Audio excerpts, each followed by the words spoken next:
Hello. Welcome back to Two Nates on Sports. My name is Nathan Simmons, and with me, as always, Nathan Fawn. First, I want to lead off and say thank you again to Evan Tenenbaum for stepping up and stepping in at the last second last weekend. There's no rest now. We got to start filling in on some new events, specifically one that just happened a few hours ago. The NBA landscape has just been shaken, and another Western team adds another superstar. Juan, take it away. Yeah, said team is Oklahoma City Thunder. Said superstar, I'm not sure about superstar at this point, but Carmelo Anthony's still all-star caliber player. He still averages 20 points a game, or close to 20 points a game. Yeah. That's still pretty good. So the Knicks have long been trying to get rid of Carmelo Anthony this whole offseason. It seems that the New York Knicks organization has gone through a lot of turnover this offseason. Obviously, the results the last several years with Phil Jackson as the president of team operations, that didn't work out. And, Phil Jackson tried to trade him multiple times, and Carmelo refused to waive that no trade clause. He finally kind of came to his senses and said he wanted out of there. And the Rockets had been rumored to be the team that would be able to get a trade with the Knicks for Carmelo, but he ends up going to Oklahoma City for Enes Kanter, Doug McDermott, and a second-round pick. So, Nathan, what were your initial thoughts when you heard the news? I was absolutely shocked when I heard it. I was working out at the time, and I was walking by, and I just at that right time, I glanced over at the TV, and ESPN at the bottom ticker was reporting breaking news. Wojnarowski was reporting that Carmelo Anthony was no longer a New York Knick and is now an Oklahoma City Thunder. So, it's absolutely shocking. We'll talk about it from both perspectives. Let me first talk about the Knicks perspective. As you mentioned, they've been trying to get rid of Carmelo Anthony for a while now. And unfortunately, I believe that really ended up devaluing Carmelo because, yes, he's not the player he used to be. And it's kind of debatable whether or not he's still a superstar. But again, like I said, he's still someone that averages close to 20 points a game. He's still very useful. He's a good rebounder, maybe not the best. He's not great on defense, but at the end of the day, he's still a very strong player. And especially on a team where he's not going to be forced to be the first option or necessarily the premier second option scoring wise. This is going to allow him to really just focus on his own game and not try to carry the team on every possession. And that is something that should really benefit him, especially when you consider his performance on Team USA. Although that does come with the caveat that, obviously on Team USA, you're playing with multiple superstars against teams that would be lucky to have at least one, if any at all. From the New York Knicks perspective, I feel like they got a little bit under what they should have. The biggest piece that they got from this is Enes Kanter, who at this point really is just a backup center and an overpaid one at that. And you're adding him to a team where you already have an overpaid Joakim Noah. And even then, those two centers combined, neither of those are the best center on that team right now. Honestly, the best center they have is Willie Hernan-Gomez, and he's still on his rookie contract. And so this just looks like a committed tank for the long going, but it doesn't seem like the most to begin with, because now you just have a lot of redundancy there. And while I think Enes Kanter gets a lot of eye-to-eye for things out of his situation, obviously, I think part of his play has been affected by the turmoil in his home country, to the point that it's actually been targeting him specifically by the leader of that country. He's not being put in the best position to succeed. And you'd think that being able to take on that contract while also giving up a pretty good player in Carmelo Anthony should have at least resulted in a first-round pick, even if that's a delayed first-round pick later on in the future. But instead, they only got Doug McDermott, who OKC got at the trade deadline from Chicago and was really just an afterthought by that point. And then they got a second-round pick for an OKC team that at this point should be if they don't win the championship, they should at least be very close to it. I don't know if this team gets past Golden State, but at the end of the day, this is a team that has to make it to the Western Conference Finals and at least put up a fight against a team like the Golden State Warriors. You mentioned the contract situation. I guess from the Houston Rockets perspective, the guy that the Rockets would have had to move to make any Carmelo Anthony trade work was Ryan Anderson. And it seemed like the Knicks were unwilling to take on that contract back. I mean, Ryan Anderson is older than Enes Kanter, but he does have a role in the league, and he's a knockdown shooter. He had his issue shooting at the Toyota Center, but I don't think Enes Kanter classifying him as a backup center is a fair justification. I do think that he has some skill. I mean, he's only 25, and I believe he can be a back-to-the-basket player and average 15 points a game. But just the whole time, the Knicks were seemingly not wanting to take back a big contract, and then they took back a big contract in Enes Kanter. Granted, it's going to be 1 year shorter than the Ryan Anderson deal, but yeah, I'm just kind of surprised that there wasn't more that the Knicks got in this deal. Doug McDermott, again, he can shoot the ball pretty well. He's a young player, hasn't really got that much of an opportunity in the league so far. So maybe he turns into something, but the fact that they didn't get a first-round pick in return, I guess the Knicks at this point, they know they are in a full rebuild around Kristaps Porzingis, and the number of wins they get the next couple of years won't really matter because they are going to try to get their next superstar in the draft if they can't get one in free agency. And there's no point, I guess, picking up any more quality players in the interim. But yeah, I mean, for Oklahoma City, this is kind of surprising for me because also they're a really small market, right? And they're going to be paying $27 million in luxury tax. And so props to that ownership group for, I guess, taking on that burden. I mean, they have the support there and they sell out every game, but that's still a heavy price to pay for that owner. And for the opportunity to take down a juggernaut in Golden State, they're really going for it. Now, going forward, I think it's going to be interesting because the way those three superstars play, when they were each on their individual teams, you saw Crazy Russ last year shoot all the team shots for the Thunder, and he won the MVP. For Indiana, Paul George was the guy, and he had the ball in his hands a lot and did isolation style. Same with Carmelo at the Knicks. And so how does Billy Donovan put those three together and kind of complement them to kind of take turns with the offense will be very interesting.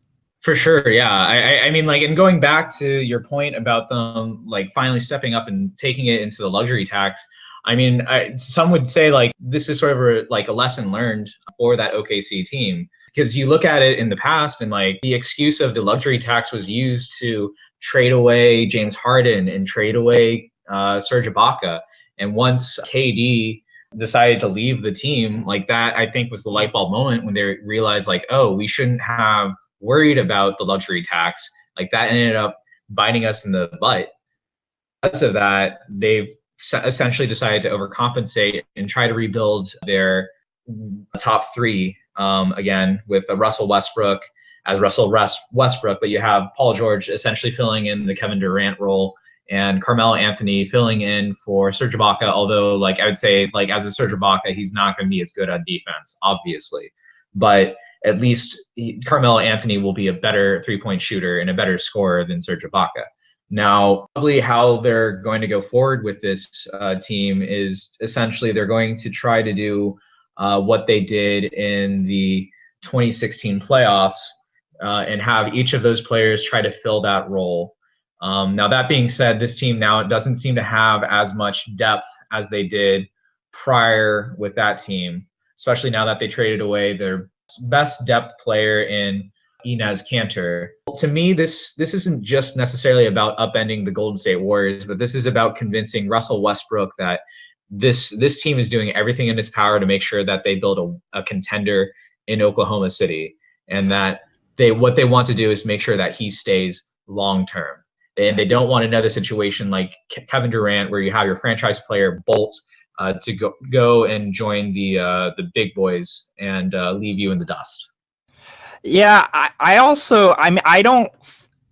This is just my speculation from aside, but I don't think it's so much for Westbrook, but Paul George, right? So Westbrook has committed himself, and I think he's a very loyal player. I mean, every profile I've read on him, he sticks to his word. He loves living there in Oklahoma City, and he really loves the people and the fans. But Paul George is a guy that he's a free agent after this upcoming year, and I mean, everybody's saying he's going to go to the Lakers, and so I think this is if they want to keep Paul George, I think this is, I guess, showing to him that they're serious about winning this upcoming year. For sure. Yeah. And that's that's something that I kind of overlooked. This is definitely also an attempt to convince Paul George to stay as well. But that being said, Russell Westbrook has not yet signed a max deal. But this is like you said before, this is about convincing both to stay. And honestly, if either one decides to stay, then the other is going to stay as well. Not because they can't think for themselves, but that because they want to play for a contender. Like none of these three players has ever won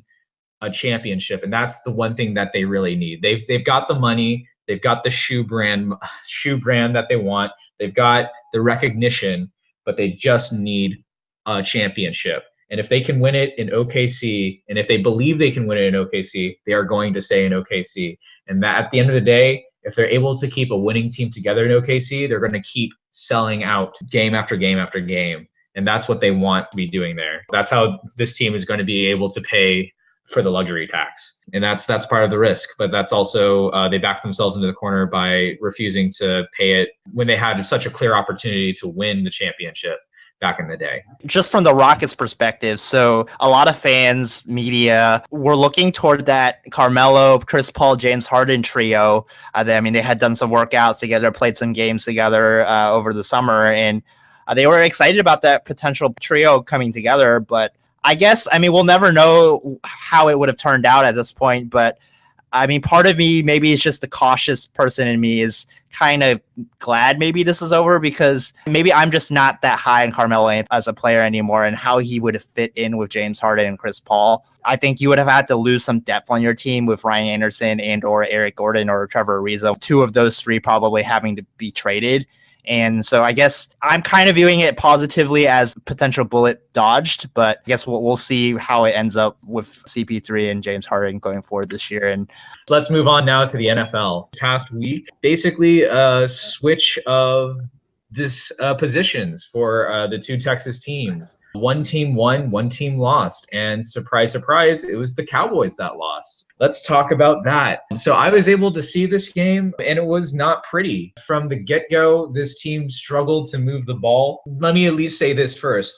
Denver is still one of the best defenses in the league. And granted, yes, Von Miller struggled to get a sack for most of the game up until the end there, but he was always applying pressure and getting to Dak. And Ezekiel Elliott could not run. And the thing about it that really frustrated me was that you could tell that Ezekiel Elliott was not only frustrated with the team, but at one point pretty much gave up on the team. After Dak Prescott's first interception, he refused to go and tackle the defender. And it was just so frustrating to see that, especially when you consider that this was technically going to be the first game where Ezekiel Elliott would have been suspended. But yet here we are, and he's been given this gift of being able to play, and he's essentially squandering it. And it's just you talk about wanting to play for your team and help your team win, and yet here's this chance to, and yes, you've been frustrated this entire game and things haven't been going your way, but be appreciative of the opportunity you have, man. Shoot. I'm beginning to really dislike Ezekiel a lot. But let's also give props to the Denver team. The defense absolutely dominated this team. I will also say that this Dallas offensive line does not look as good as it had been last year. La'el Collins is obviously trying his best, and obviously he was the one that was tasked with having to defend Von Miller just because of the way the defense was able to scheme it up. And La'el Collins was able to do okay at times, but at the end of the day, he was just dominated. He doesn't have the experience that Doug Free had, and he has the better pedigree as Doug Free, but Doug Free was doing better than La'el Collins was at this time last year, in spite of the fact that Doug Free was 35 at the time, and La'el Collins is in his mid-20s. But at the end of the day, you chalk that up to lack of experience from him, and also a lack of experience for Dak Prescott. I think Dak Prescott played okay, but not great, because there were definitely times he was just forcing it in places that made no sense. And he tossed 2 interceptions, one of which ended up being run back from goal line to goal line for a interception return for a touchdown. It just was not a good game all around. And you could tell how frustrated this Cowboys team was at the time. And as much as this team was praised for the composure and how Dak Prescott was able to bring the locker room together, you're definitely beginning to see some cracks. And like you hope that they can fix it within a week and focus on this Arizona team. But we will see. Now, on the other side of the ball, there's definitely some concern there, but not in the same way. Now, granted, they gave up a lot of points to Trevor Siemian and that Denver offense. I mean, as much as like the Denver offense gets underrated at times, like you shouldn't be being able to allow that Denver team to move up and down the field so easily. At least some positives from it is that DeMarcus Lawrence was able to bring pressure and at least continue what he was doing last week against the Giants. But that being said, like, and another thing too that you have to worry about is that the Giants team that they were able to completely dominate ended up also getting dominated again against a good but not great Detroit team. You have to wonder about that. To worry a bit about the linebacker play, that was supposed to be kind of a strength going in, and at the first game against the Giants, it was absolutely the strength of that unit that helped carry the defense, and then it turns around and it's just not that good at all. Sean Lee was not good. Jalen Smith definitely was showing how his lack of experience was going to hurt. And you just saw C.J. Anderson and Jamal Charles run all over this D and get killed. And like this team that was so good at stopping the run last year was absolutely struggling to stop it this time last week. Another thing that really hurt this team was the injuries to the secondary. You lost Orlando Scandrick the week before, but then you ended up losing Chidobe Awuzie early on. I believe Nolan Carroll also got hurt at one point, and then you were forced to put in all these backups. And now, granted, Jordan Lewis was able to get a interception when he was plugged in, but for most of the game, he was getting dominated, and that was not good. So, like, you're definitely trying to hope that this team can put it together. I mean, I would say that the score does not entirely reflect the nature of the game. I mean, I'd say like prior to the interception return that was probably around like where the score should have been to properly reflect like the nature of the game. But at the end of the day, like they're going to face maybe not necessarily a similar situation against the Arizona Cardinals, but you're facing a team that is very hungry and also has a pretty strong defense. Although that being said, they did lose Calais Campbell to free agency. But they still have Chandler Jones, and they still have Patrick Patterson, and they still have Tyrann Mathieu out in the secondary. It should still be a good defense they're playing against, and hopefully they're able to address that going into the game tomorrow. What defense do you think the Cowboys are, right? The first week, they dominated that Giants offense. And then last week, again, you mentioned Trevor Siemian ripped them to shreds. So which defense do you think is going to be there for the rest of the year? I'm beginning to wonder if it might actually be the one that we saw against Denver, because I mean, like, you just have to look at the quality of the team, and it's just with the game against Detroit for the Giants, like they struggled to score against that defense too. Defense is not supposed to be good at all, and so we're left wondering if just like the Giants offense is just that bad versus whether or not like this Denver team is actually that good. And now, granted, at the end of the day, too, like this is still like we've only played 2 games in the season, and so it's going to be hard to get like a definitive answer on that question.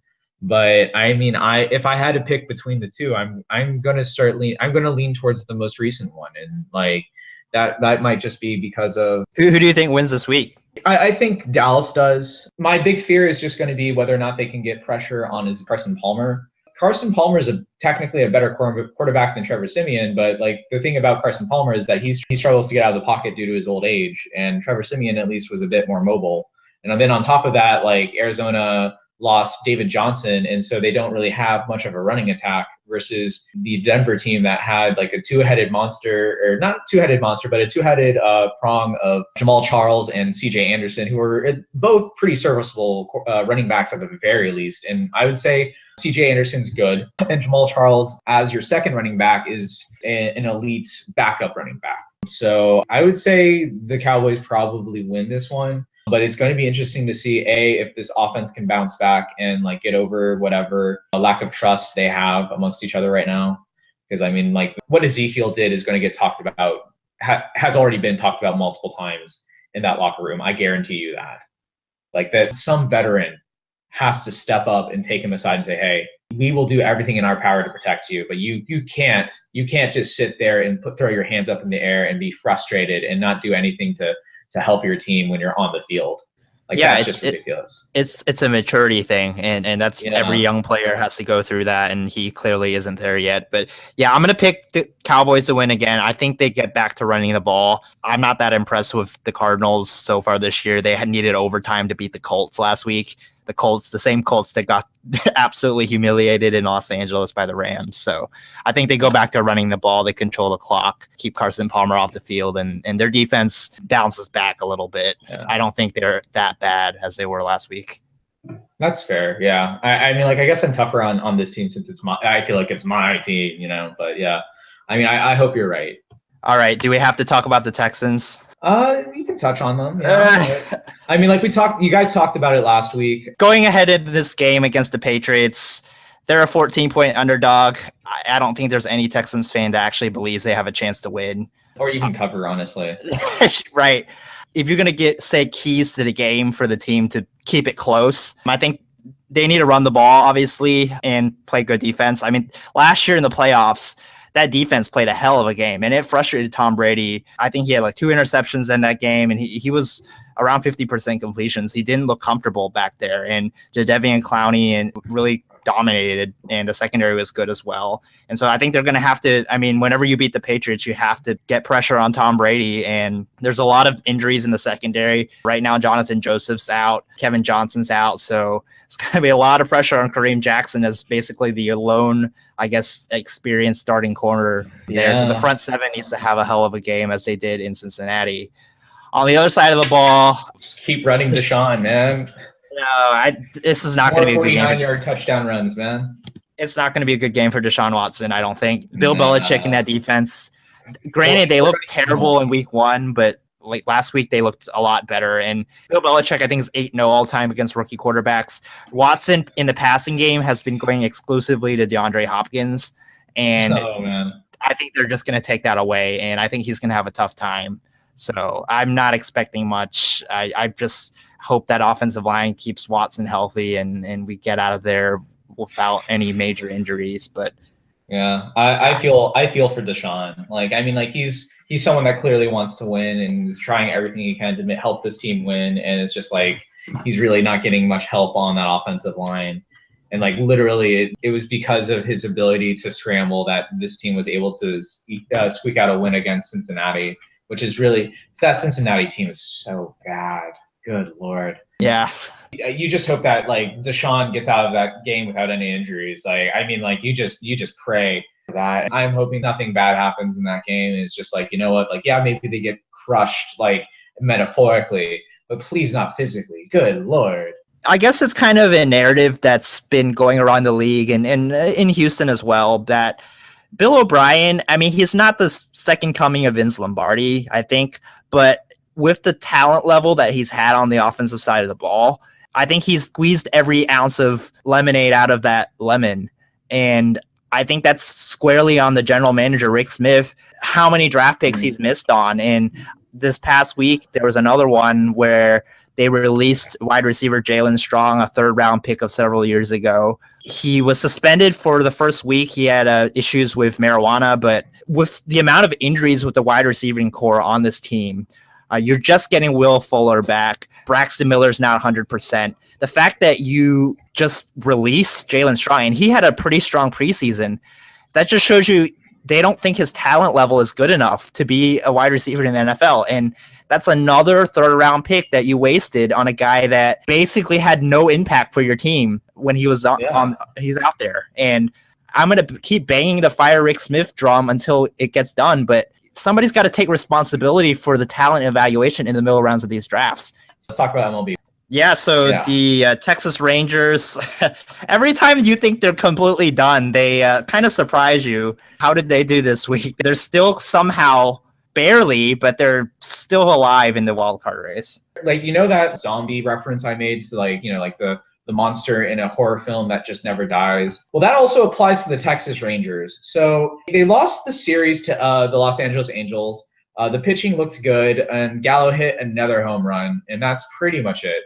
But then they come around and they face a team in the Mariners that they've struggled against this entire year. Honestly, I feel like every series prior to this one, like they only won like one game against them, and that was it. But this time around, they sweep the Mariners. What kind of team is this anymore? Martin Perez and Cole Hamels end up pitching gems on Tuesday and Thursday, and then Beltre, who came back to the lineup way early, just way early. Like this dude is basically an epitome of this team. He's the heart and soul of this team, and will forever be the heart and soul of this team, honestly. You know what? I just think that this wild card race is just between a bunch of mediocre teams, and that's no offense to what teams are just beating each other up. And in the end, it's a battle between a bunch of basically 500 clubs. The Mariners, the Angels have lost 6 in a row. The Royals and the Rangers, these are all teams that are marginally still in the race, but I think it's been a fairly weak year for the second wild card. I think it's going to be the Astros a couple of years ago in 2015 were the second wild card, and they were the playoff team with the worst ever record to make it in at 86 wins. And I don't even think Minnesota's going to get to 86 this year. So I think it's just a pretty average year for the second wild card. For sure. Yeah, no, I mean, it's a lot. It feels more like teams are competing on which team doesn't get into the wild card at this point. Anytime any team that seems like they're on the verge of clinching that second wild card, they then turn around and then just completely like mess the bed. And it's just like, come on, dude, like this shouldn't be that hard, you know? But it's not fun to see that, in so much that it's just like you hope that teams are playing more consistent, and like the team that gets it is the hottest team on the planet, just coming down the stretch and is just finally taking the opportunity as it comes. But that's just sort of the nature of it. And sometimes you just get like a bunch of inconsistent teams that are competing for the last spot there. And like I would say one of the biggest examples of this inconsistency is Odor, who hits a grand slam on Wednesday, but then just struggles everywhere else. You know, like this is a guy that just got signed to a 6-year contract, and yet like he's hitting arguably his worst ever year as a major leaguer. And it's frustrating, but it's also at times exciting. Like sometimes you see a grand slam, and that's great. It's just that you wish like you could see some level of consistency. And if I could trade a grand slam for 4 RBI doubles in 4 different games that end up making the difference, like maybe I'd go with that. I don't know. So it comes down to 1 week. 2 more this weekend series against the A's, 3 at home against the Astros, and then 3 at home against the A's. 3.5 game gap. The Twins are basically playing 500 baseball. 8 games left for them. So if they go 4-4, which is basically what they've been the last month, they're at 84 wins. The Rangers would have to go. Oh, man, they pretty much have to win out, right?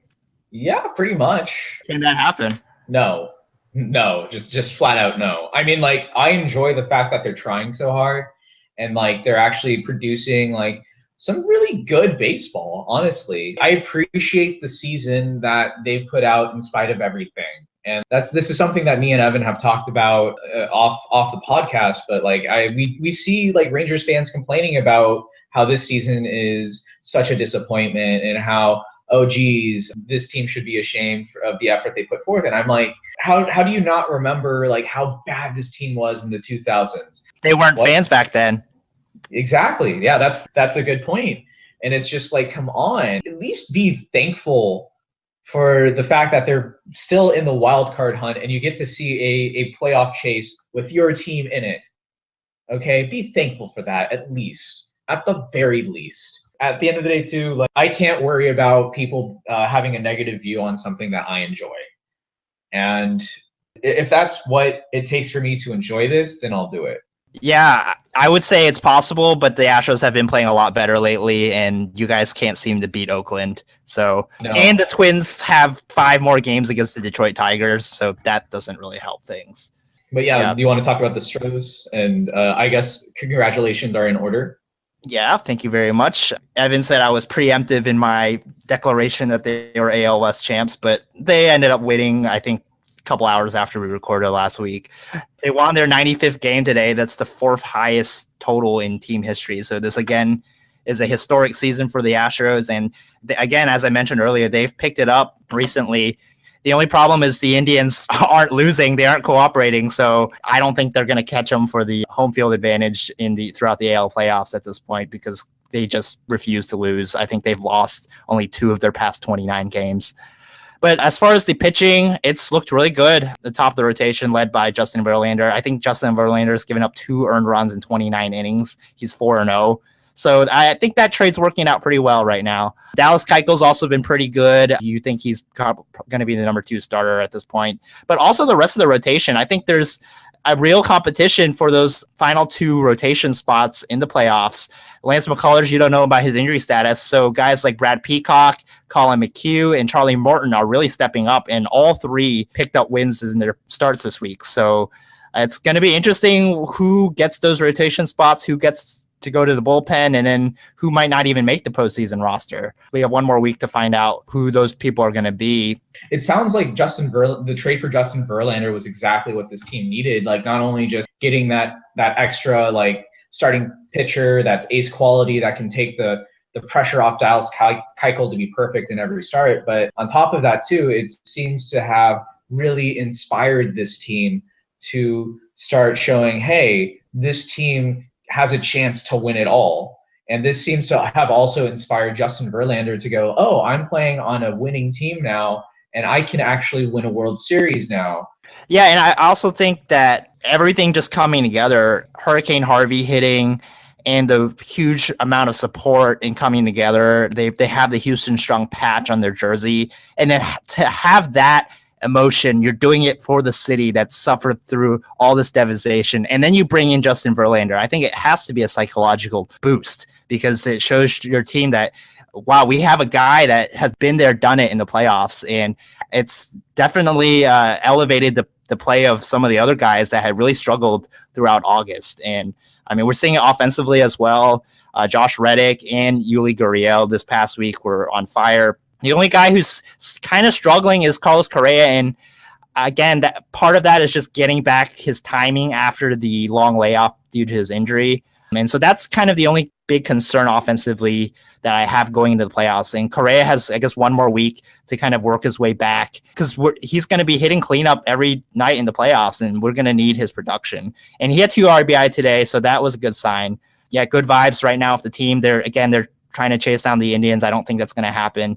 The Dodgers, with their struggles, they're actually in jeopardy of losing home field advantage throughout the playoffs. And a month ago, if I would have said that, you would have called me crazy. But they're trying to hold off the Indians. They're only 2 games ahead of them at this point, too. So that's going to be an interesting race at the top of the baseball standings. And then as far as home field in the first round, I think the Astros will be fine there. They have a 5-game lead over Boston right now, and they do have the final 4 games of the year against the Red Sox, so that's a very interesting situation where the teams are going to go into that series both having clinched, both probably knowing that they're going to play each other in the next round, and they're going to have to play 4 games against each other before jumping on a plane to Houston and starting the playoff series. So it's going to be very interesting to see how that one turns out, whether or not A.J. Hinch or John Farrell actually played some of the regulars, like how much of the pitching that they're going to use in the playoffs are they going to use in that series.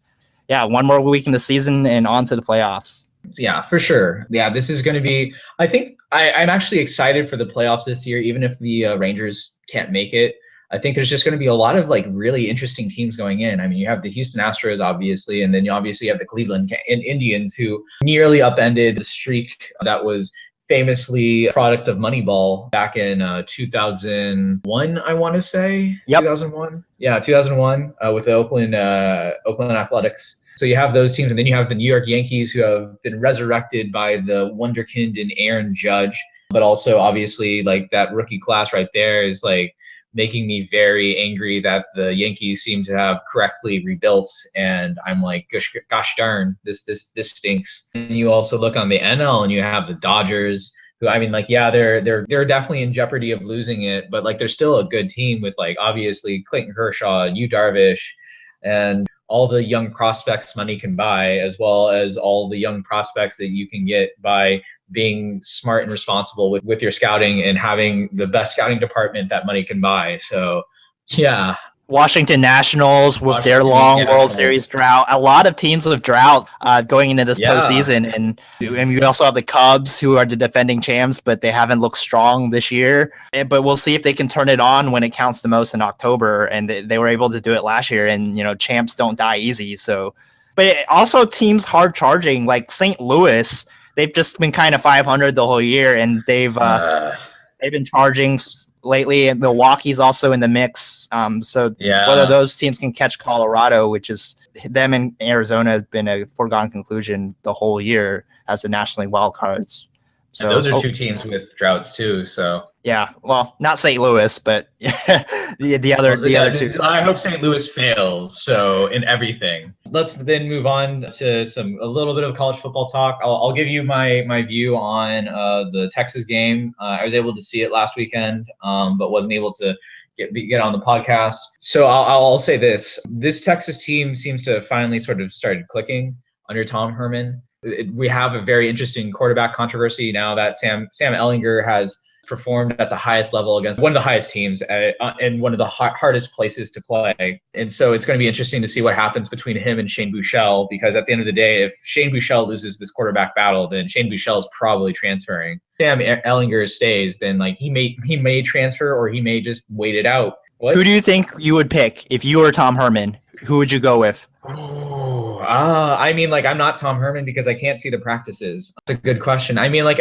So what I would try doing at least is maybe trying to play both of them against in the game next weekend, just to see who is better at operating the team during game time conditions. That being said, that also might create a division in the locker room. And so I really don't envy Tom Herman in this situation, because this is a very difficult situation. And honestly, I trust someone that is Mensa certified to be able to solve such a huge problem like this.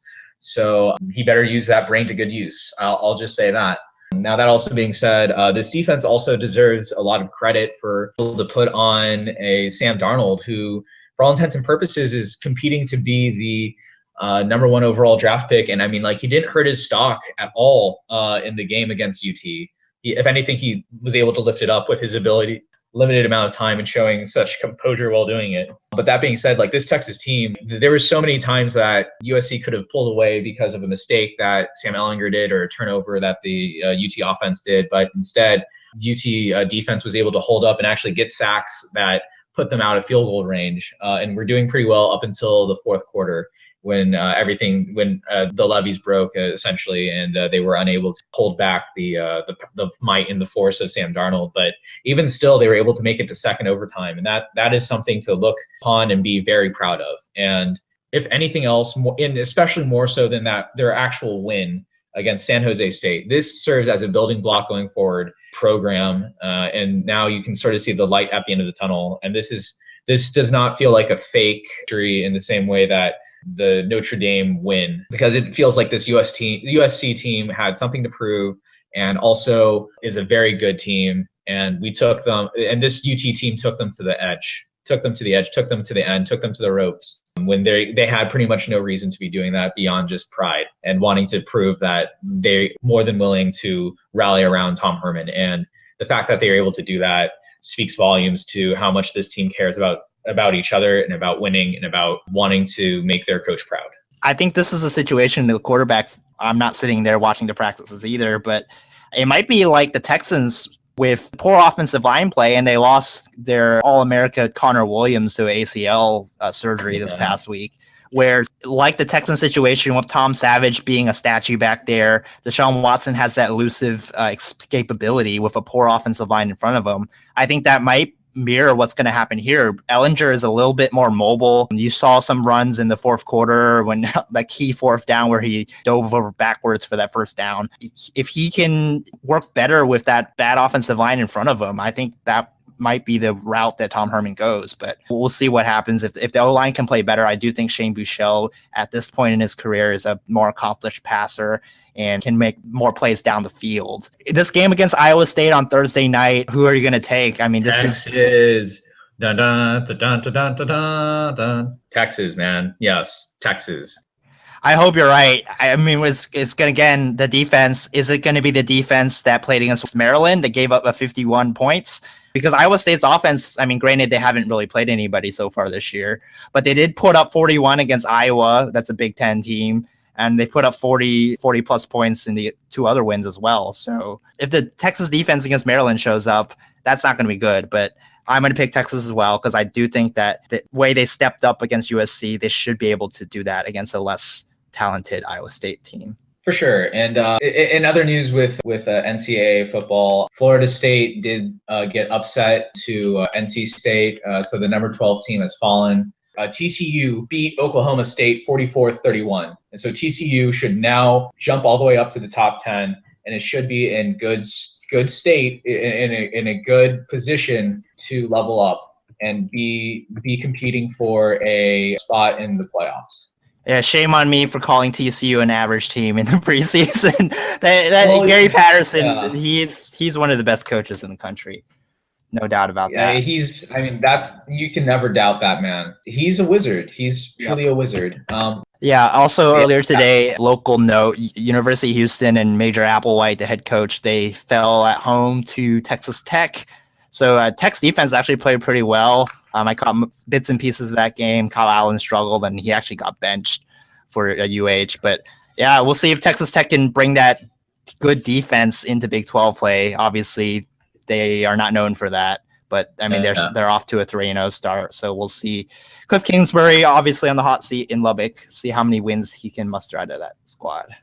For sure. Yeah. You want to just move on to shoutouts? Yeah, well, first, let's, I guess, mention briefly soccer. So shout out to Sporting Kansas City. They beat the New York Red Bulls 2-1 midweek to win the U.S. Open Cup for the fourth time, their third cup in the last 6 years. And so they get an automatic bid into CONCACAF Champions League. As far as league play, the Dynamo got a huge result in Hartford, Connecticut today. They were playing that game against New York City FC there because Yankee Stadium was unavailable because they rescheduled the game there. But pretty entertaining match. A lot of chances from each side. I think the Dynamo looked the best that they have looked since Hurricane Harvey. They created a bunch of chances with Vicente Sanchez getting the start. Mauro Manotes had the goal. He looked pretty good. Did miss a couple of chances. And then when Albert Feliz came in, the speed, he instantly generated some chances. So a good result up there. They're back in the sixth place now in the West. Again, there's 5 matches left. It's going to be a dogfight who gets those final playoff spots in the Western Conference.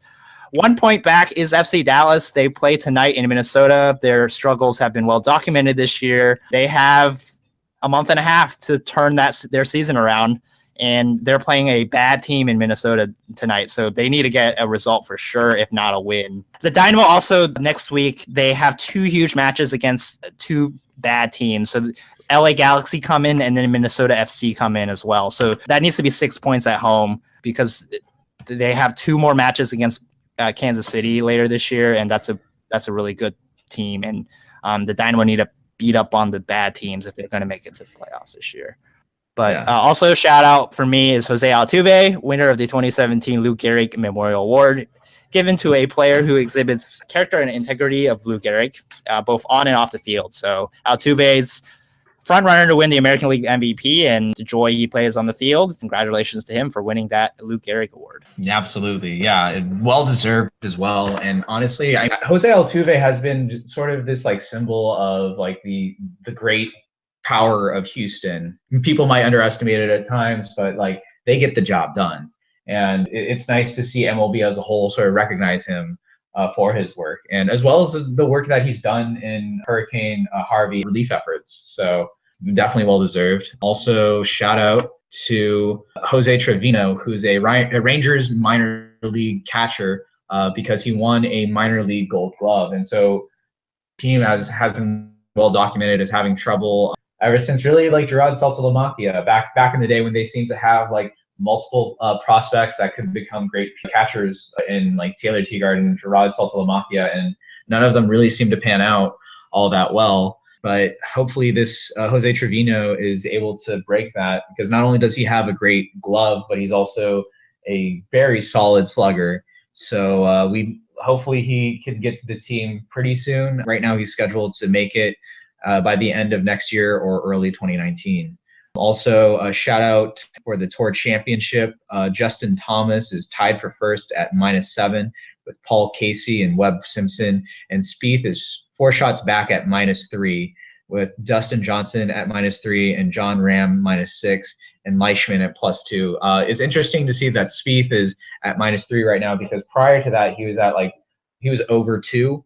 And so he's at least worked himself back into some sort of contention. But I mean, at this point, he's really gotta change things up. Any of those guys could win the Cup if they win the tournament.